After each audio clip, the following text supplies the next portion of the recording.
Good morning, traders. It's Thursday, October 23rd. Taking a look at the charts, we have equities trading a little bit mixed. We have the Russell up slightly this morning while the rest of the indices are down.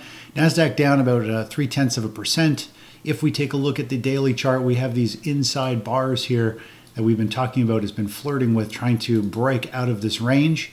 It's the same with the S&P 500. Kind of got to the upper end and up to these near all-time highs into resistance. Kind of got rejected there yesterday, and now it's trying to figure out what it is going to do. Now, if we take a look at our 30-minute chart, we don't really have any panic selling. We don't have any FOMO, so there's no extreme there. If we dive down to the 10-minute chart, we can get an idea of where this move could end up going today. So the high volume bars at the bottom, those are regular trading hours. Again, this is the futures of the NASDAQ 100. That's 9:30 to 4, and then you have after hours trading, then you have pre-market. So if we were to we could grab a couple different levels here. We could go kind of from this level down to this low and to this high. This will give us an idea of where the downside target is. We can also, if we wanted to, kind of go from the all-time high of this bounce up here. And let's just actually get this down to the bottom. So we can see the downside potential on the QQQ. Now we're down about 1/3% as we speak. There is potential for it to drop another 0.6-0.7%, potentially down 1.5%, which will be about a 1.8% pullback if this was to play out today. So there is, obviously some downside. This will bring us down into 24,500 on the daily chart. 24,500 brings us right down to the lower end of this range in the 50-day moving average, more or less. So we talked about how this is a big red bar. These are all inside bars.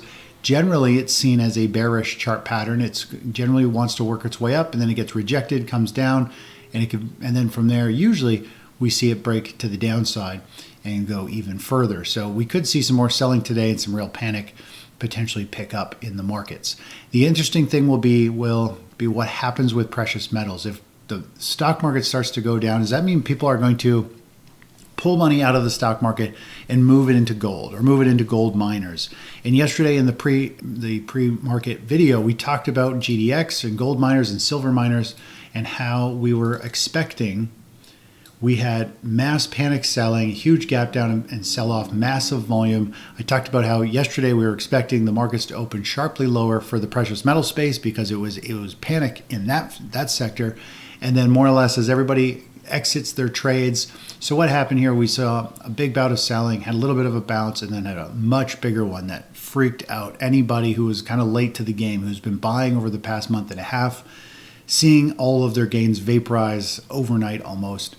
Those who are active traders who got out pretty much during this session were out. But the majority of people aren't near a computer. They have jobs. They are going to get home and freak out, put in their sell orders to get out the next day at the open, which was yesterday. And I talked about how we're going to see a lot of people panic out at the open, get a terrible fill price, and then we see a big green bar and potentially the market wants to rally from this point on. So this is just, typical investor price action. And now we just have to let it unfold and see, are we going to start to see this market firm up and start to put in a bigger rally here? If we take a look at silver, it's had a pretty controlled move to the downside. It sold off, had a little bear flag, had the second half of that move, settled into support. Hopefully, I'm expecting we're going to see the precious metal space move up. This is the real first kind of correction along the way for gold, silver, and miners. So I think this is more so the bull market in metals trying to buck people out before it wants to go higher. And as I showed in yesterday's report, comparing things back to the 1970s, there's still potential quite a bit of upside left in precious metals. If this pullback that we're seeing turns around and starts to go higher, it could be very explosive to the upside. So that's what we just have to let unfold. Let's take a look over at the chart of bonds. If we take a look at bond futures, they're pulling back this morning. So money's coming out of bonds a little bit and might want to go into equities this morning, or it's going elsewhere. I'm not sure, but we are seeing bonds pull back. There's talk of another half or a quarter basis point interest rate, which is why we're probably seeing this go up. This is what we saw back over here as well. We hear rumors that there's going to be a rate cut, price moves up, and then the rate cut comes, and then it pulls back and goes dormant for a while. Now we have a rumor of another rate cut, so it's moving up, and then we'll probably get the rate cut, and it'll probably move back down in the grand scheme of things. Now, bonds are channeling to the upside, a series of higher lows, a series of higher highs. That's the definition of an uptrend. So again, nothing out of the norm, just expecting volatility. It's at the upper end of its range. If we were to just kind of connect these highs more or less, typically when something gets to the upper end of this range, whoops, well, I can carry that forward. Usually when it gets to the upper end of the range, you should expect some selling. A lot of people, for some reason, when they see strong price action, they think it's going to keep going up, and then when it pulls back, they panic. But when you step back and you look, price, is just channeling, and it's going to work its way through this range, kind of randomly, back and forth. If we take a quick look at platinum and palladium, we have a nice pop here, up almost 4% for platinum. So it hit the 50-day, bounced off. These are pretty nice measured moves. Silver's done the same thing again. If we just do a quick measured move of this, you can see more or less it's hit what we're expecting. So you have the drop down, you have the bounce, it hit the 618, came all the way down, hit the 100% measured move, and now it's bouncing up. So we need to see if this was the whole move, and now we see things start to really take off in a big way again to the upside. If we take a look at palladium, let's just get that to come up here. Palladium, we're having a bounce as well. It doesn't quite look like a full measured move, but overall it's definitely had its pullback, bear flag, washout low, and now it's trying to stabilize as well. Looking over at Bitcoin daily chart, let's just zoom out, get a better picture. You can see here it's kind of sitting on the 150-day, although I never really trade anything based on the 150-day. It's just an idea, is the overall trend up, sideways, or down? And it's just telling us the overall underlying trend of Bitcoin is up, but it is, it's nestled into this kind of support zone. If we were to just kind of block in this and carry it forward, you can see it is more or less coming right into even these previous highs over here. So it's settling into support, trying to figure out what it wants to do. There isn't a huge volume in it. It doesn't have a whole lot of interest. So we'll see how that unfolds. It's a pretty noisy chart. Again, I'm not interested in Bitcoin. That type of chart is just dangerous. We talked about this yesterday. It has a megaphone formation. Higher highs, lower lows, meaning every move, it moves further, but it breaks support, and then it breaks resistance, and then it breaks support. It just carries more and more risk, and usually is a sign of overall weakness, and things can eventually break down and sell off. I was talking to somebody who's pretty good at Bitcoin, and they were saying they're looking at like 87,000 before it finds a bottom here. So we'll see how that unfolds. Again, no man's land. I wouldn't touch it. Just steer clear of it. Big move today is in crude oil. It's up 5%. I'm not sure what's causing the move. We had a big pop yesterday in price, and now it is really screaming higher. Let's just zoom into the daily chart here.